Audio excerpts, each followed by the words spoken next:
Good afternoon and welcome to your only conservative alternative at 4 p.m. Eastern, the Chris Salcedo Show on Newsmax. Here are the headlines trending across America. The Bidens are exposed.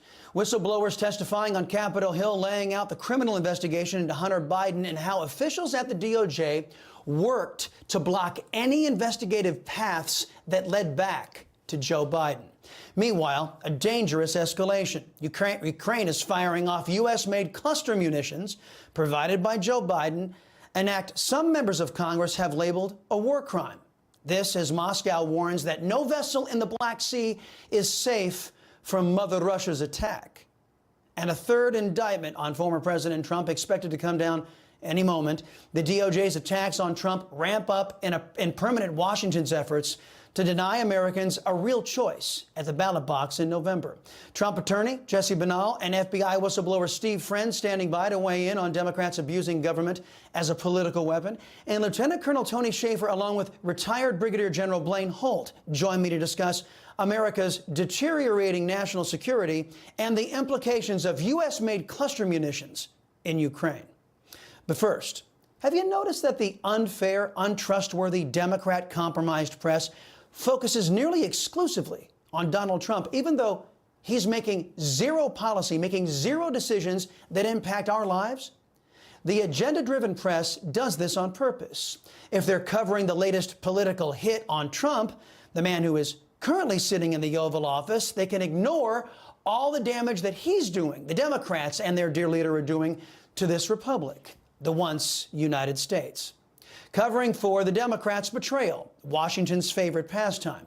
That's our focus in today's preamble. Harvey Weinstein was a sexual predator who targeted women. This was an open secret in Hollywood and Democrat circles for years. But his reign of terror was allowed to go on because so-called news organizations refused to report on his myriad breaches, the myriad allegations against him. Why? Well, he was a Democrat donor. And the press is committed to keeping Democrats in power to victimize you. Former ABC News anchor Amy Warbach was caught on tape lamenting how she had exposed everything on the Jeffrey Epstein story 3 years before it was busted wide open. She had Bill Clinton, she had witnesses, she had everything. But ABC spiked the story. Why? Epstein, the world's most prolific child predator, was a Democrat donor. And those who are anti-American, who dominate the press, do nothing but protect Democrats and their power to harm you and your family. Then there's this from NBC News.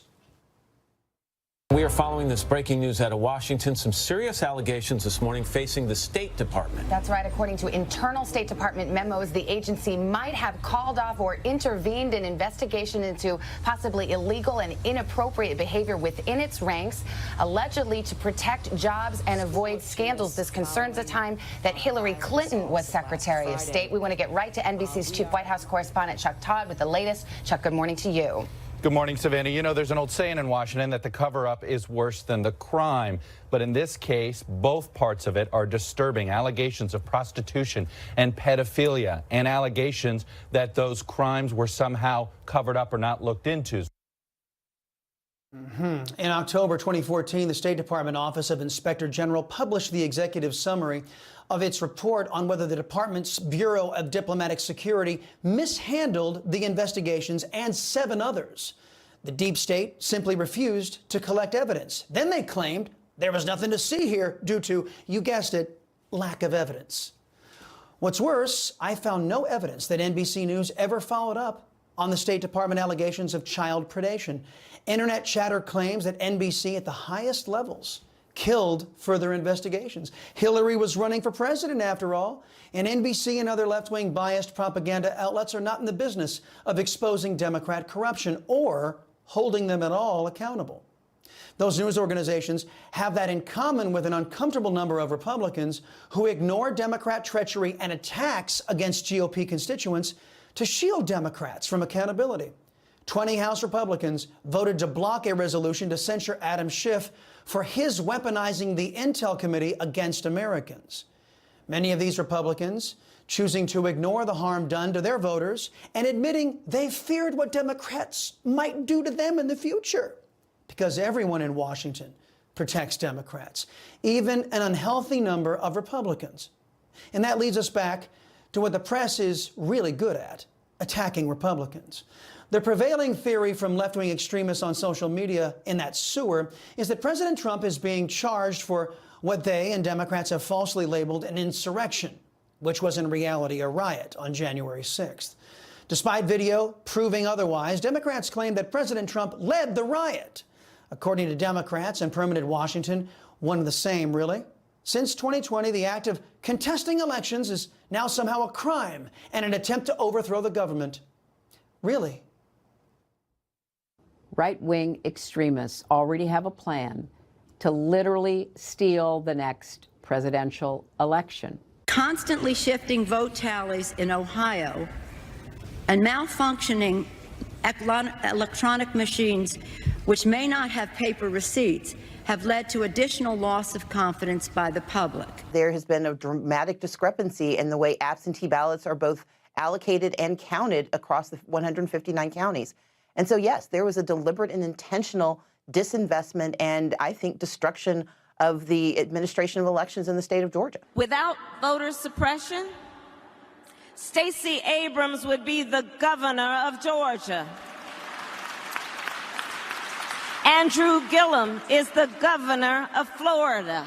A Democratic Judiciary Committee staff report clearly establishes that the state of Ohio has not met its obligation to conduct a fair election. I have an objection because 10 of the 29 electoral votes cast by Florida were cast by electors not lawfully certified. So it's not a crime if Democrats challenge election results. It's only a crime when America Last leftists need to accuse a GOP candidate of something, anything, to keep him off the campaign trail. You know, oddly, this was their exact tactic when President Trump was in the White House. Stop the America First agenda by any means necessary. Fake collusion with Russia, fake impeachments, the total corruption of the once trusted institutions in this country. They truly fear President Trump and a government of, by, and for the people.